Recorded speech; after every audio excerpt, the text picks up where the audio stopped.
Hi guys, good morning. Today's video, part 3 po nung nasa province na ako. Ayan, andito kami ngayon sa Sarangani province. Kami ay mag-iikot papunta sa aming lugar sa Maygalang.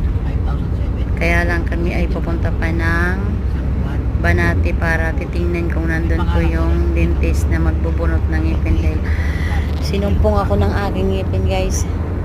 Kailangan ko nang ipabunot talaga, hindi ko na kaya yan guys. Tingnan mo, ang ganda ng mata namin dito guys, ang ganda ng kalsada nila papunta nga to bukid, papunta sa amin. Sana guys mapanood nyo to, panoorin nyo ng buo. Thank you for watching guys. Salamat. Huwag nyo kalimutan mag-subscribe.